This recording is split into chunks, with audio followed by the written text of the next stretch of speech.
Many investors and their advisors were blindsided by 50% market declines in 2000 and 2008.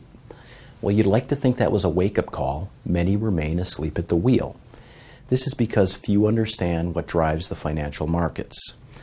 Now, it's important for investors to understand there are two primary factors that dictate which investments work and which do not: inflation and economic growth.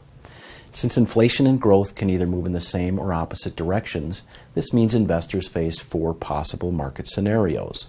So in highly simplified terms, this can be viewed as four different boxes.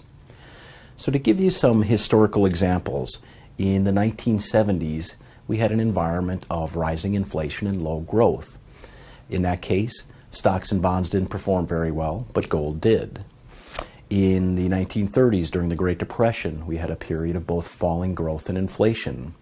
In that case, long-term government bonds did well, but stocks did not. The period of 1982 until recently was really a dream scenario for stocks and bonds. Inflation was falling while growth was rising, leading to a multi-decade bull market for both. Now, changes from one box to another don't happen very often, but when they do, their effects can last for decades. This is why investors are often caught off guard when major changes occur. They're prepared for a past that is familiar rather than a future that is not. Most advisors are still living in the lower left box. They believe their clients are adequately diversified, but many are not. They're diversified within a box, but not between the boxes. And this is why their portfolios often blow up when market turbulence occurs. Now, unfortunately, many investors have been trained to think of portfolio success in terms of a market benchmark. For example, did you beat the S&P 500? Well, this information is interesting. It is meaningless to most individuals. Their true benchmark is not whether they beat the market, but whether they can achieve their lifetime dreams that require money. Does anyone get to the end of their life and say, well, I had to work till 80 instead of 60, but who cares because I beat the S&P 500? Of course they don't. Yet that is the strategy many have adopted.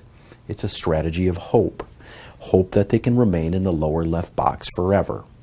But the good news for investors is they don't need to rely on hope to succeed. They have the option to prepare their portfolios for any outcome, not just the good ones. Now, if given the choice, would you prefer to A, increase your chances of success under any outcome, or B, bet on a single outcome in hopes for the highest possible return? Well, the answer is different for every investor. I can tell you from experience that most would pick choice A, yet their portfolios are positioned for choice B, and they're taking unnecessary risk as a result. So carefully consider the correct answer for your situation. Whatever choice you make, be sure it is an informed one. Don't let your financial dreams become a fantasy because you didn't understand your strategy. And if you're working with an advisor, be sure to have this conversation. You might be surprised to find that your advisor has not thought about this question on your behalf, nor taken the time to understand your personal benchmark.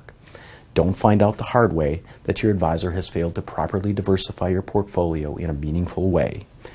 Insignificant tweaks to your allocation are not going to do the trick.